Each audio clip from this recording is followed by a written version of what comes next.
അന്തർജനം പ്രേത മാന്ത്രിക നോവൽ അധ്യായം 6. നിരന്തരം കോളിമ്പൽ മുഴങ്ങുന്ന ശബ്ദം കേട്ടാണ് ജഗൻ ഞെട്ടിയുണർന്നത്. ആരായി നേരത്ത്? കിടക്കയിൽ നിന്നും എഴുന്നേറ്റ് വന്ന് വാതിൽ തുറന്നു. ഒരു നിമിഷം മനസ്സൊന്ന് പതറി. മുമ്പിൽ സുമിത്ര, എൻ്റെ സുമിത്ര. വാക്കുകൾക്ക് പരാതി. ഒന്നും മിണ്ടാനായില്ല. അവൾ പൊട്ടിത്തെറിക്കുമെന്ന് കരുതി. അതുണ്ടായില്ല. കാറിൽ അഡ്വക്കേറ്റ് കുട്ടിശങ്കരമാമയുണ്ട്, വിളിക്കട്ടെ? ശാന്തമായ സ്വരത്തിൽ സുമിത്ര ചോദിച്ചു. പിന്നെന്താ? തലയ്ക്കുള്ളിലെ ഭാരം മറച്ചുവെച്ച് ജഗൻ അകത്തേക്ക് നടന്നു. വാഷ് ബേസിനിൽ നിന്നും മുഖം കഴുകി തിരിഞ്ഞപ്പോൾ ടവൽ എടുത്തു നീട്ടി സുമിത്ര നിൽക്കുന്നു. അത് വാങ്ങി മുഖം തുടച്ചു. അപ്പോൾ സുമിത്ര പറയുന്നത് ജഗൻ കേട്ടു. ഇത്ര വെളുപ്പിന് വരണമെന്ന് വിചാരിച്ചതല്ല, പക്ഷേ ആളെ ഒന്ന് കണ്ടു കിട്ടണമെങ്കിൽ ഇതേ മുള്ളു മാർഗമെന്ന് ചിന്തിച്ചു ഇങ്ങോട്ട് പോന്നു. ശ്രീദേവി ചേച്ചിയുടെ ശരീരം പോസ്റ്റ്മോർട്ടം ചെയ്ത് കിട്ടിയപ്പോൾ വൈകിയല്ലേ? കഷ്ടം തന്നെ. ഒരുപാട് മോഹങ്ങളുമായിട്ട് ജീവിച്ച സ്ത്രീയാ. സരിതയും അങ്ങനെ തന്നെയായിരുന്നു. ആ കുടുംബം ഒന്നടക്കം പോയി. പെട്ടെന്ന് എല്ലാ സുഖങ്ങളും ഒരുമിച്ച് ആസ്വദിച്ച് തീർക്കാനുള്ള ഒരു വെപ്രാളമുണ്ടായിരുന്നു ശ്രീദേവി ചേച്ചിക്ക്. മരണം അങ്ങനെ പറഞ്ഞാൽ മതിയാവില്ല. ദുരന്തം എന്ന് പറയുന്നതാ ശരി. അതും മുമ്പിൽ കണ്ടു ജീവിച്ചതുപോലെ. ജഗൻ അതിന് മറുപടി പറഞ്ഞില്ല. കുട്ടിശങ്കരൻ മാമയ്ക്ക് ഒരു ചായ കൊടുക്കണ്ടേ? പാലുണ്ടാവില്ല. ഇവിടെ ചായപ്പൊടിയും മറ്റും എവിടെയോ ഇരിക്കുന്നുവെന്ന് എനിക്കറിയില്ല. സാരമില്ല, ജഗൻ മാമയുടെ അടുത്തേക്ക് ചെന്നോളൂ. ഞാൻ അടുക്കളയിൽ എന്താ ഉള്ളത് എന്ന് നോക്കട്ടെ. ഒരു ചായക്കുള്ള വകുപ്പ് ഞാനുണ്ടാക്കാം. സുമിത്ര അടുക്കളയിലേക്ക് നടന്നു. പോർട്ടിക്കോവിലെ ചൂരൽ കസേരയിൽ ഇരിക്കുകയായിരുന്നു കുട്ടിശങ്കരൻ മാമ. ജഗൻ ചെല്ലുന്നത് കണ്ട് എഴുന്നേറ്റ് ആ കൈയിലേക്ക് പിടിച്ചു. ജഗൻ, ഞാൻ വളച്ചു കെട്ടി പറയുന്നില്ല, പ്രത്യേകിച്ച് ജഗനോട്. അതിൻ്റെ ആവശ്യമില്ല. ഒരു വലിയ കർത്തവ്യം ഏൽപ്പിച്ചിട്ടാണ് കുമാരൻ സാറ് പോയത്. നമുക്കിടയിൽ അദ്ദേഹത്തിൻ്റെ ആത്മാവ് ഉണ്ടാകുമെന്നാണ് ഞാൻ വിശ്വസിക്കുന്നത്. കൂനൂർ മഠത്തിലേക്ക് പോയ ജഗനാണ് എൻ്റെ മുമ്പിൽ നിൽക്കുന്നതെന്ന് എനിക്ക് വിശ്വസിക്കാൻ പ്രയാസമാണ്. കാരണം മറ്റൊന്നുമല്ല, സുമിത്രയെ കാണാതെ കേൾക്കാതെ ജഗൻ ഒരു നിമിഷം പോലും ജീവിക്കാൻ കഴിയില്ലെന്ന് എനിക്കറിയാം. ആ ജഗൻ അവിടുന്ന് തിരിച്ചു വന്ന ശേഷം ആകെ മാറിയിരിക്കുന്നു. ഒന്ന് ചോദിച്ചോട്ടെ, ഇന്നത്തെ ദിവസം ഏതാന്ന് ജഗൻ അറിയോ? എന്തിന്? ഇന്നത്തെ ആഴ്ച, ഈ മാസം ഏതാണെന്നറിയോ? ഒന്നും വേണ്ട. സുമിത്ര വരുന്നുണ്ടോയെന്ന് അകത്തേക്ക് നോക്കിയിട്ട് അഡ്വക്കേറ്റ് കുട്ടിശങ്കരൻ ചോദിച്ചു. സുമിത്രയുടെ അച്ഛൻ്റെ ജഗൻ്റെ ആരാ? സ്നേഹിക്കുന്ന പെൺകുട്ടിയുടെ അച്ഛൻ എന്നതിലുപരി ഒരു മകന് ഒരച്ഛൻ 10 ജന്മം കൊടുക്കാവുന്നത്ര സ്നേഹം വാരിക്കോരി തന്ന ആളല്ലേ കുമാരൻ സാറ്. ആ കുമാരൻ സാറ് മരിച്ചിട്ട് ഇന്ന് എത്ര ദിവസമായി എന്നറിയോ? സുമിത്രയുടെ കാത്തിരിപ്പും ഒടുവിൽ ഒരു കടം കൈയിൽ അവസാനിക്കുമെന്ന് ഞാൻ ഭയന്നു. അതുകൊണ്ട് തന്നെയാണ് ഞാൻ സുമിത്രയും കൂട്ടി ഇങ്ങോട്ടേക്ക് വന്നത്. ഗ്രഹനില വേണം. പൊരുത്തമുണ്ടെങ്കിലും ഇല്ലെങ്കിലും ഒരു ദിവസം ഒരുമിച്ച് ജീവിച്ചു കാണണം എനിക്ക്.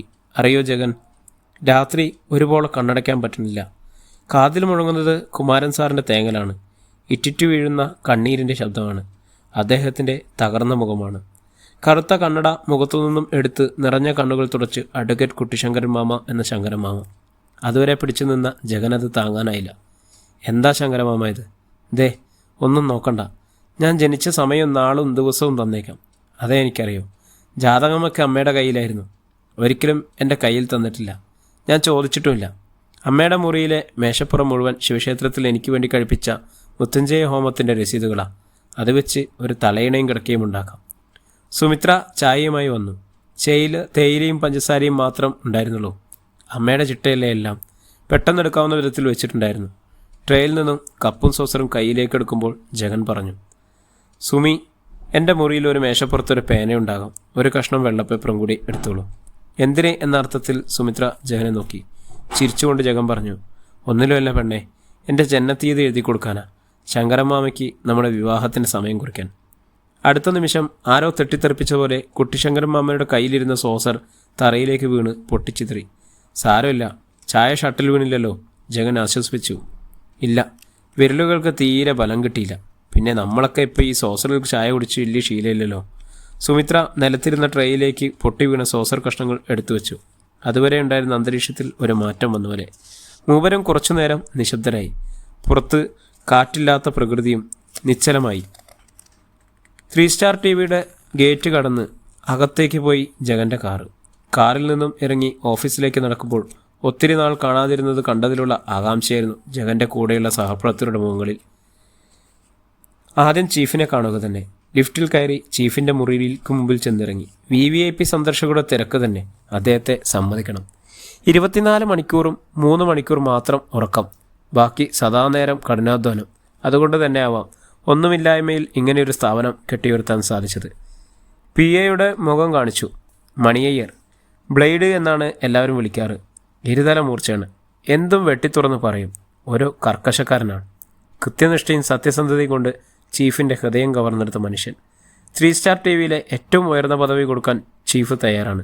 പക്ഷേ മണിയയ്യർക്ക് ചീഫിൻ്റെ PA ആയാൽ മതി. ആ സംതൃപ്തി മറ്റൊന്നിലും കിട്ടുന്നില്ലെന്ന് അദ്ദേഹം ജഗനോട് പലപ്പോഴും പറഞ്ഞിട്ടുണ്ട്. ജഗനെ കണ്ട് മണിയയ്യർ കൈകാട്ടി തലകുലുക്കി അടുത്തേക്ക് വിളിച്ചു. വാ വാ, എന്തായി കുന്നൂർ മഠത്തിലേക്ക് പോയിട്ട്? തൻ്റെ പെൻ ക്യാമറയുടെ ജനത്തിലെ അത്ഭുതപ്പെടുത്തുന്ന എന്തോ ദൃശ്യങ്ങളാണ് കിട്ടിയിരിക്കുന്നത്. ഇരിക്കു ജഗൻ, ഞാൻ ധാരാളം കേട്ടിരിക്കുന്നു കുന്നൂർ മഠത്തിനെക്കുറിച്ച്. താൻ പോയതിനു ശേഷമാണ് ചീഫ് അതിൻ്റെ മഹത്വം പറഞ്ഞു തന്നത്. ജീവൻ പണയം വെച്ചുള്ള സാഹസിക യാത്രയാവും അതെന്ന് ചീഫ് പറഞ്ഞു. ശരിക്കും ഞാൻ ഭയന്നു. എന്തായാലും എത്തിയല്ലോ. സത്യത്തിൽ അപ്പോഴാണ് ജഗൻ ചീഫ് തനിക്ക് സമ്മാനിച്ചിരുന്ന പെൻ ക്യാമറയെക്കുറിച്ച് ഓർത്തത്. ആ ഓർമ്മ ഒരു നടുക്കമായി. ഒരു നിമിഷം നിശ്ചലനും നിശബ്ദനുമായി. ആ പെൻ നഷ്ടപ്പെട്ടിരിക്കുന്നു. കൂനൂർ മഠത്തിൻ്റെ മണ്ണിലെവിടെയോ അത് വീണു കിടക്കുന്നുണ്ടാവും. എന്തിനു വേണ്ടിയായാലും കൂനൂർ മഠത്തിലേക്ക് തനിക്കിനി മടങ്ങിപ്പോവുക വയ്യ. ചീഫിനോട് അത് തുറന്നു പറയാം. താനെന്താ ജഗൻ ആലോചിക്കുന്നത്? എപ്പോഴത്തെയും പോലെ സാഹസിക യാത്ര കഴിഞ്ഞു വന്നതിൻ്റെ ഉണർവൊന്നും തൻ്റെ മുഖത്ത് കാണുന്നില്ലല്ലോ. എന്തുപറ്റി? കൂനൂർ മഠത്തിലെ മന്ത്രവാദിയോ യക്ഷിയോ തന്നെ പൂട്ടിയോ? പെട്ടെന്ന് മുറിക്കുള്ളിൽ പ്രകാശം പോയി. അടുത്ത നിമിഷം ജനറേറ്റർ ഓണായി. പ്രകാശം വരുമ്പോൾ മണിയയ്യർ പറഞ്ഞു, ചെന്നോളൂ. ഇവിടെ ഇരുന്ന് കൂനൂർ മഠത്തെക്കുറിച്ച് ഒന്നും പറയണ്ട. ജഗൻ എഴുന്നേറ്റ് ചീഫിൻ്റെ മുറിയിലേക്ക് പോകുമ്പോൾ മണിയയ്യർ ഒരു നിമിഷം കണ്ണടച്ച് പ്രാർത്ഥിച്ചു. ഹരിതാത്ത എന്തെങ്കിലും പറഞ്ഞു പോയിട്ടുണ്ടെങ്കിൽ ക്ഷമിക്കണേ മഹാദേവ. ഹലോ ജഗൻ, വന്നോട്ടെ, ഇരിക്കി. കൂനൂർ മഠത്തിൽ നിന്നും വന്നിട്ട് ലീവ് വേണമെന്ന് വിളിച്ചു പറഞ്ഞപ്പോൾ ഇത്രയും ദിവസമൊന്നും വൈകുമെന്ന് കരുതിയില്ല. പിന്നെ ഞാൻ മനഃപൂർവ്വം വിളിക്കാത്തതാ. തൻ്റെ സാഹസിക യാത്രയുടെ ക്ഷീണം പറയുമ്പോൾ താൻ തന്നെ തനിയെ വരട്ടെ എന്ന് കരുതി. എങ്ങനെയുണ്ടായിരുന്നു തൻ്റെ കൂനൂർ മഠം? അടുത്ത നിമിഷം ചീഫ് നോക്കുമ്പോൾ കമ്പ്യൂട്ടറിൽ ഒരു ഇടിമിന്നലിൻ്റെ ആഘാതമുണ്ടായി. അത് നെടുകെ പിളർന്ന് ചീഫ് ഞെട്ടി എഴുന്നേറ്റു. എന്താ ജഗൻ, എന്തുപറ്റി നമ്മുടെ കമ്പ്യൂട്ടറിന്? ചീഫിൻ്റെ മുഖം വല്ലാതെ വിളറിപ്പോയി. ഇങ്ങനെയൊരു സംഭവം തൻ്റെ ജീവിതത്തിൽ ആദ്യമാണ്. എന്തോ അറിഞ്ഞ പോലെ തലകുലുക്കി ബെല്ലമർത്തി. മണിയയ്യർ ഓടി വന്നു. ആ വൃദ്ധൻ വിറയ്ക്കുന്നുണ്ടായിരുന്നു. സാർ, എന്തുപറ്റിയെന്നറിയില്ല. ഈ ഓഫീസിലെ മുഴുവൻ കമ്പ്യൂട്ടറുകളും ഒറ്റ നിമിഷം കൊണ്ട് പൊട്ടിപ്പിളർന്നുപോയി. ഏത് സംഘർഷ നിമിഷത്തെയും ഞെടിയുടെ കൊണ്ട് മറന്ന് അതിനെ നേരിടുന്ന ചീഫ് എത്രയും പെട്ടെന്ന് മുഴുവൻ കമ്പ്യൂട്ടറുകളും മാറ്റാൻ ഓർഡർ ചെയ്തു. മണിയയ്യർ, ചീഫ് വിളിച്ചു. മണിയയ്യർ തിരിഞ്ഞു നിന്നു. സാർ, ഈ കമ്പ്യൂട്ടർ ഇവിടെ പുതുതായി കൊണ്ടുവച്ചിട്ട് കഷ്ടിച്ച് 1 മാസമേ ആയുള്ളൂ. മണിയയ്യർ പോയി. ഒരു നിമിഷം കൊണ്ട് നഷ്ടപ്പെട്ട പ്രസന്നത വീണ്ടെടുത്ത് ചീഫ് പറഞ്ഞു, പറയൂ ജഗൻ, എങ്ങനെയുണ്ടായിരുന്നു? പറയാം സാർ, പക്ഷേ കൂനൂർ മഠത്തിനെക്കുറിച്ച് എനിക്കിപ്പോൾ ഒന്നും സംസാരിക്കാനാവുന്നില്ല. എത്രയോ കഠിനമായ സ്ഥലങ്ങളിൽ പോയിരിക്കുന്നു. വിജയത്തിൻ്റെ കിരീടം എടുത്തണഞ്ഞ് തിരിഞ്ഞു വന്നിരിക്കുന്നു. പക്ഷേ ഇവിടെ ഈ കൂനൂർ മഠത്തിൽ ഞാൻ തോറ്റുപോയി സാർ. ശരിക്കും ഞാൻ തോറ്റുപോയി. ചീഫ് ഒന്ന് ചിരിച്ചു. എന്താ ജഗൻ ഈ പറയുന്നത്? ജഗന്നാഥൻ തോൽക്കുകയോ? ഞാനതിന് സമ്മതിക്കുമോ? ഈ 3 സ്റ്റാർ TV ഏറ്റവും വിലപിടിപ്പുള്ള വ്യക്തി നിങ്ങളാണ്, ഞങ്ങളുടെ അഭിമാനവും. ഇതുവരെ അതിനൊരു കോട്ടം സംഭവിച്ചില്ല. കാരണം എനിക്കറിയാം, ജഗൻ്റെ പിന്നിൽ ഒരു അദൃശ്യ ശക്തിയുണ്ട്. ജഗൻ അറിയാതെ ജഗന് ശക്തിയും കരുത്തും പകർന്നു തരുന്ന ഒരു അദൃശ്യ ശക്തി. ആ അമാനുഷിക ശക്തി ജഗന് നൽകുന്ന പിന്തുണ എനിക്കറിയാം. ഒരു സാധാരണ വ്യക്തിക്ക് കഴിയുന്ന കാര്യങ്ങളിൽ അല്ല നിങ്ങൾ ചെയ്യുന്നത്. എൻ്റെ ഈ സ്ഥാപനത്തിന് മുതൽക്കൂട്ടാണ് നിങ്ങൾ. തലതാഴ്ത്തിയിരുന്നു ജഗൻ. എന്നിട്ട് മെല്ലെ പറഞ്ഞു തുടങ്ങി. ഇല്ല സാർ, സാറിന് എന്നെക്കുറിച്ചുള്ള കണക്കൂട്ടലുകൾ തെറ്റാണ്. ഞാൻ ആ പഴയ ജഗനല്ല. പലപ്പോഴും എനിക്ക് എന്നെ നിയന്ത്രിക്കാനാവുന്നില്ല, എന്നെ മനസ്സിലാക്കാനും. സാർ എന്നോട് ക്ഷമിക്കണം.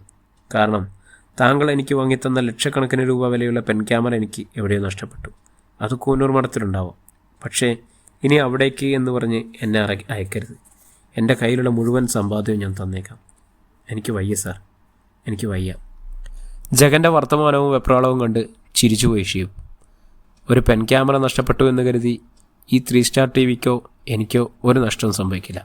അതിൻ്റെ പേരിൽ തൻ്റെ സമ്പാദ്യം തന്നെ എന്നെ ആശ്വസിപ്പിക്കുകയും വേണ്ട. പിന്നെ ഞാൻ പറഞ്ഞില്ലേ ജഗൻ്റെ പിന്നിലെ അമാനുഷിക ശക്തി, ആ ശക്തി ഒരിക്കലും ജഗനെ കൈവിടില്ല. അതെനിക്ക് ഉറപ്പാണ്. അതുകൊണ്ട് കൂനൂർ മഠത്തിൻ്റെ രഹസ്യങ്ങളും നിഗൂഢതകളും പകർത്തിയ ക്യാമറ എൻ്റെ കയ്യിൽ എത്തിയത്. തടുങ്ങിപ്പോയി ജഗൻ. ചീഫ് എന്തായി പറയുന്നത്? Pen camera? ജഗന് വാക്കുകൾ പൂർത്തിയാക്കാൻ കഴിഞ്ഞില്ല. അതെ, ചീഫ് തൻ്റെ വിലപിടിപ്പുള്ള ലെതർ ബാഗ് തുറന്ന് അതിൽ നിന്നും ഒരു പെൻ ക്യാമറ പുറത്തേക്കെടുത്ത് ജഗനെ നിലത്തിട്ടി. ഇതാ, ഞാനിത് ഓൺ ചെയ്യില്ല. ഫ്രീ ടൈം നോക്കി നമുക്കത് കാണാം. ജഗൻ അത് DVD-യിലാക്കി റഫ് കട്ട് ചെയ്തോളൂ. ഫൈനൽ നമുക്ക് ഒരുമിച്ച് നോക്കാം. ചീഫ് നീട്ടിയ പെൻ ക്യാമറ കയ്യിലേക്ക് വാങ്ങുമ്പോൾ ജഗൻ ആകാംക്ഷയോട് ചോദിച്ചു. സത്യമായിട്ടും എനിക്കിത് വിശ്വസിക്കാനാവുന്നില്ല. ഇതാരാണ് ഇവിടെ കൊണ്ടുവന്നെത്തിച്ചത്? ചീഫ് ചിരിച്ചു. ജഗൻ, തന്നോടായതുകൊണ്ട് പറയാം. സൗന്ദര്യമുള്ളതെന്തും മനസ്സ് നിറഞ്ഞ് ആസ്വദിക്കുന്നതിനാണ് ഞാൻ. അത് തനിക്കറിയാവുന്നല്ലേ. അത് പ്രകൃതി ആയിക്കോട്ടെ, പൂവായിക്കോട്ടെ, ചിത്രങ്ങളായിക്കോട്ടെ, എന്തും. ആകാശത്ത് മഴവില്ലും അതിനു പിന്നിൽ മഴക്കാറും. പ്രകൃതി അനുഗ്രഹിച്ച മനോഹരമായ ഒരു പ്രദേശം. പച്ച വിരിച്ച മരതകക്കാടുകൾ. അവിടെ മയിൽപ്പീലി വിരിച്ചാടുന്ന ഒരു സുന്ദരിയായ മയിൽ. ഇത്രയും സുന്ദരിയായ ഒരു പെൺമയിലിനെ ഞാൻ ഇതുവരെ കണ്ടിട്ടില്ല. എനിക്ക് മനസ്സിലാകുന്നില്ല സാർ. ഇത് സാർ ഇടയ്ക്ക് എഴുതുന്ന കവിതയാണോ? അല്ലടോ ജഗൻ, തനിക്ക് നഷ്ടപ്പെട്ട പെൻ ക്യാമറ കയ്യിലുണ്ടെന്ന് ഞാൻ നേരിട്ട് ചെന്നാൽ മാത്രമേ തരികയുള്ളൂ എന്ന് പറഞ്ഞ് ഒരു അപ്സരസ്. ആ മധുരമായ ശബ്ദത്തിൽ ഞാൻ വീണുപോയി ജഗ. ഞാൻ പോയി.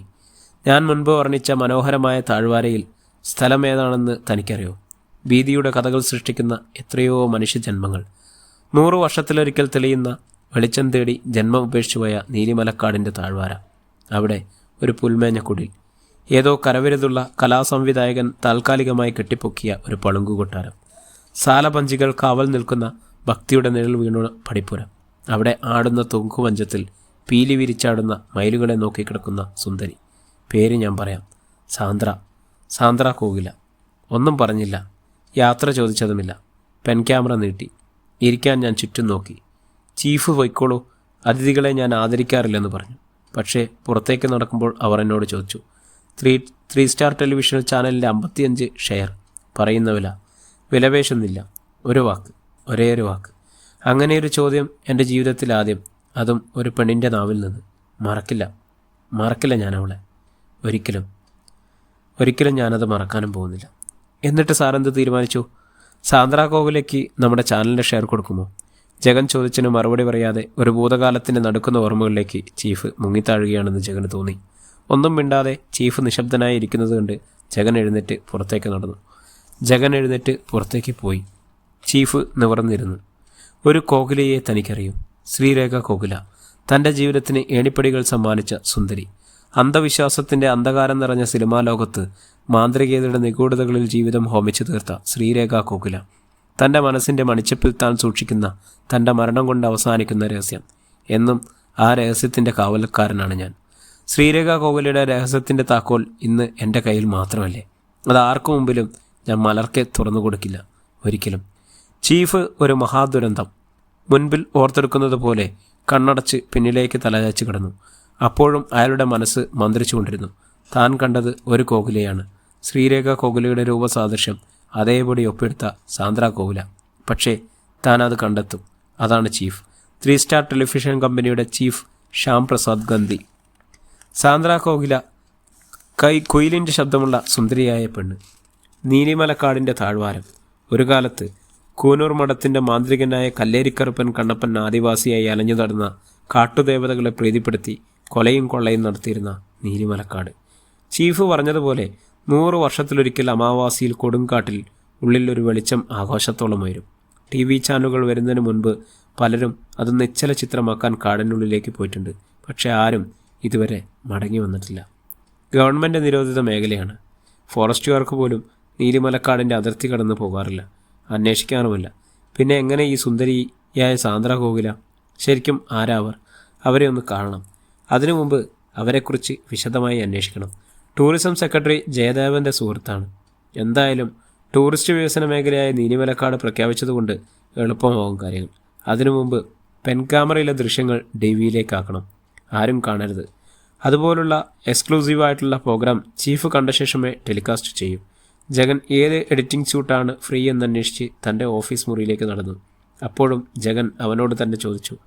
സാന്ദ്ര കോകിലയുടെ കാര്യങ്ങൾ പറയുമ്പോൾ ചീഫ് ആകെ അസ്വസ്ഥനാകുന്നു. തന്നെ എന്തോ മറയ്ക്കുന്നു. ഇനി അതും തൻ്റെ തോന്നലാണോ? ആവും. ജഗൻ അതവിടെ മറന്ന് തൻ്റെ ജോലിയിലേക്ക് തിരിഞ്ഞു. ജ്യോതിഷരക്തമാണ് സൂര്യനാരായണ തിരുമേനി. പ്രായം 90 കഴിഞ്ഞിരിക്കുന്നു. അദ്ദേഹത്തെ കാണണമെങ്കിൽ 3 മാസം മുൻപ് ബുക്ക് ചെയ്യണം. പ്രസിദ്ധമായ കരിക്കകം ചാമുണ്ടേശ്വരി ദേവിയെ ഉപാസനാമൂർത്തിയാക്കി കാര്യമായി കൃത്യമായി ഗ്രഹിച്ചു പറയുന്ന മഹാത്മാവ്. ഫലം നോക്കുന്നതും ചൊവ്വയും വെള്ളിയും മാത്രം.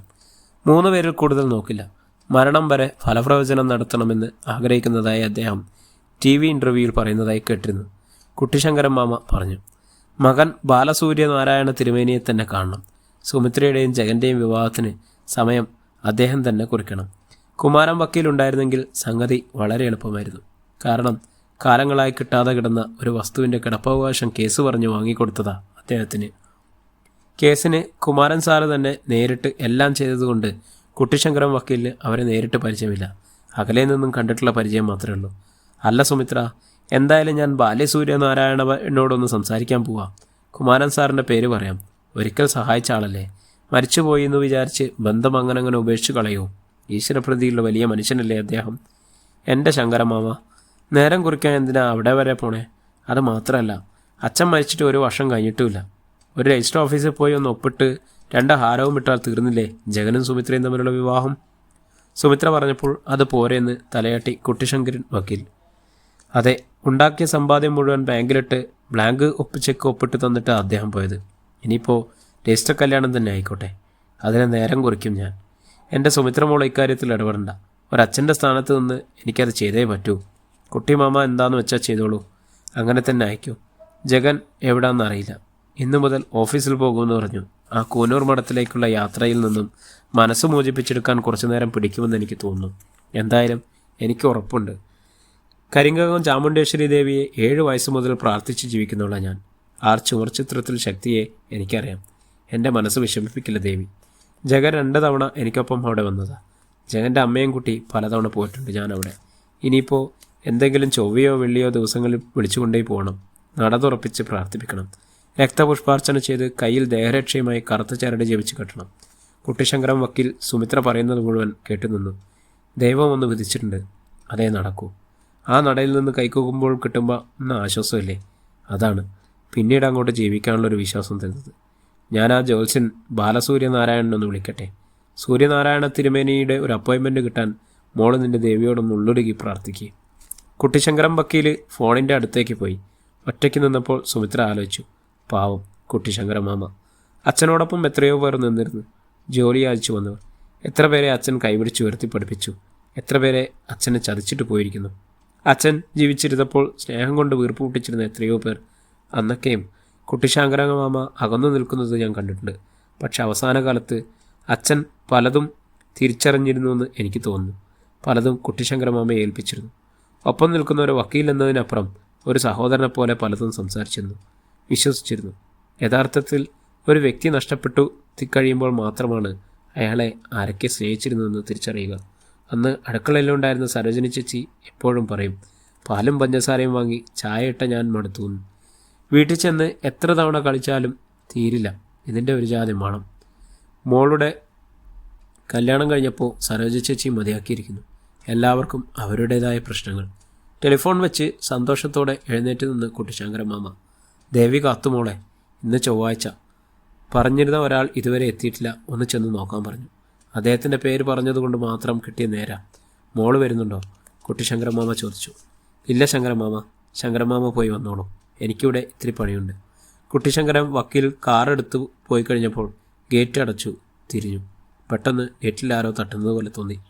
ഒരു നിമിഷം കൊണ്ട് ആരാ ഇവിടെ വരാൻ? താൻ ഇപ്പോഴും ആരെയും കണ്ടില്ലല്ലോ. ഗേറ്റിൻ്റെ വിടവിലൂടെ നോക്കി. ഒരു ഭ്രാന്തൻ, പ്രാകൃതമായ വേഷം, തോളത്ത് ഭാണ്ഡക്കെട്ട്, കയ്യിൽ ഒരു ഊന്നവടിയുണ്ടെന്ന് തോന്നുന്നു. പക്ഷേ ഭിക്ഷാപാത്രമില്ല. ഭയം തോന്നി. വേഗത്തിൽ മുറിക്കുള്ളിലേക്ക് കയറി വാതിലടച്ച് പകുതി തുറന്നു കിടക്കുന്ന ജനാലയിലൂടെ ഭയപ്പാടോടെ വെളിയിലേക്ക് നോക്കി. അയാൾ അവിടെ തന്നെ നിൽക്കുന്നു. അയാളുടെ വായി ചുവന്നിരിക്കുന്നു. പുറത്തേക്ക് ഒലിച്ചിറങ്ങുന്നത് ചോര തന്നെയാണ്. അയാൾ വീട്ടിനുള്ളിലേക്ക് ക്രൂരമായി നോക്കി നിൽക്കുന്നു. സുമിത്രയ്ക്ക് വല്ലാതെ ഭയം തോന്നി. ശ്വാസം പോലും വിടാൻ കഴിയാതെ അവൾ പുറത്തേക്ക് തന്നെ നോക്കി നിന്നു. കുറച്ചു കഴിഞ്ഞപ്പോൾ അയാൾ ഭാണ്ഡക്കെട്ടിൽ നിന്നും എന്തോ പുറത്തേക്കെടുത്തു ഗേറ്റിൽ വെച്ചു. എന്തോ വരച്ചു. പിന്നെ ആർത്തു ചിരിച്ചു. പിന്നെ ഒരു നിമിഷം കൊണ്ട് ഇല്ലാതായി. നിൽക്കുന്ന നിൽപ്പിൽ നിന്നും വേർത്തു കുളിച്ചു സുമിത്ര. എൻ്റെ കരിക്കത്തമ്മേ, കാക്കണേ ദേവി. ഹൃദയം പെരുമ്പറ പോലെ മുഴങ്ങുന്നതു. ഞെട്ടി പിന്നിലേക്ക് ചെരിഞ്ഞു സുമിത്ര. തല ചുമരിലേക്ക് തട്ടി വിരൽ കൊണ്ട് തൊട്ടു നോക്കി. ചോര പൊടിഞ്ഞിട്ടില്ല. ശരീരമാകെ വിറവുകൊണ്ട് നിൽക്കുമ്പോൾ ഫോൺ മുഴങ്ങിക്കൊണ്ടിരിക്കുന്നു. മെല്ലെ അടുത്തേക്ക് ചെന്ന് ഫോൺ എടുത്തു. അപ്പുറത്ത് ജഗനാണ്. ആ ശബ്ദം കേട്ടപ്പോൾ തേങ്ങിപ്പോയി സുമിത്ര. ഒന്നും പറയാനാകാതെ വാക്കുകൾ കൊണ്ട് വീർപ്പുമുട്ടി. എൻ്റെ സുമി, നിനക്കെന്താ പറ്റിയേ? എൻ്റെ സുമി, ഞാനിതാ വരുന്നു. അവളൊന്നും പറയാതെ ഫോൺ വെച്ചു. അടുത്തുള്ള കസേരയിൽ തലകുമ്പിട്ടിരുന്നു. അപ്പോഴും മനസ്സിൽ തെളിയുന്നത് ആ ഭ്രാന്തൻ്റെ മുഖമാണ്. ദേവി, ആരാ അത്? ആ മുഖത്ത് കണ്ടത് വൈകൃതമല്ല, ഒരുതരം തേജസ്. കണ്ണുകളിൽ കത്തുന്ന കനലിൻ്റെ പകയാണ്. അയാൾ എന്താവും ഗേറ്റിൽ എഴുതിയിരിക്കുന്നത്?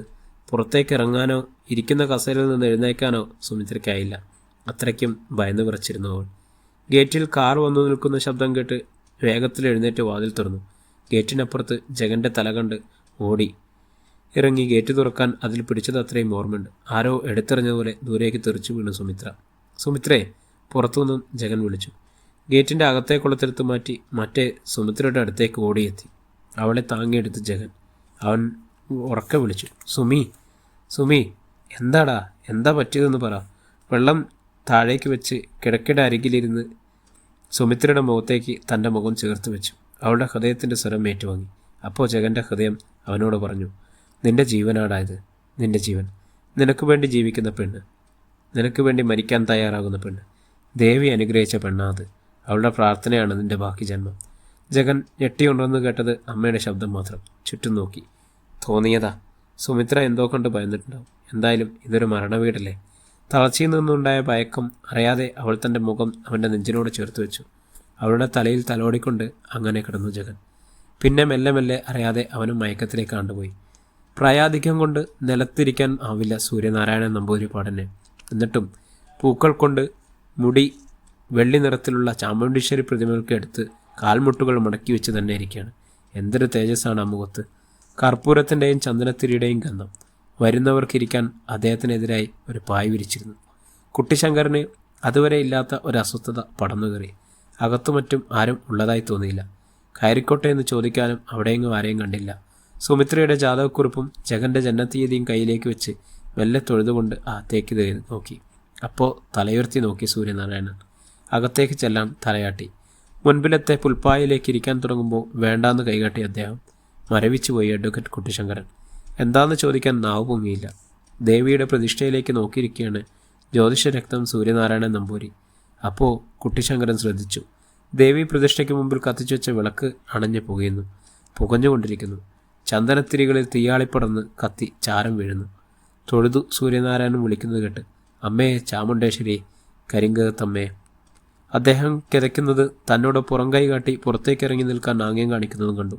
തകർന്ന മനസ്സോടെ പിന്നിലേക്ക് നടന്ന് ഇറങ്ങി തൊഴുതു നിന്നു അഡ്വക്കേറ്റ് കുട്ടിശങ്കരൻ. അപ്പോൾ അയാൾ അറിഞ്ഞു, സുമിത്രയുടെ ജാതകവും ജഗൻ്റെ ജനനത്തീയതും വിയർപ്പിൽ നനയുന്നത്. കണ്ണു തുറന്നു അദ്ദേഹം.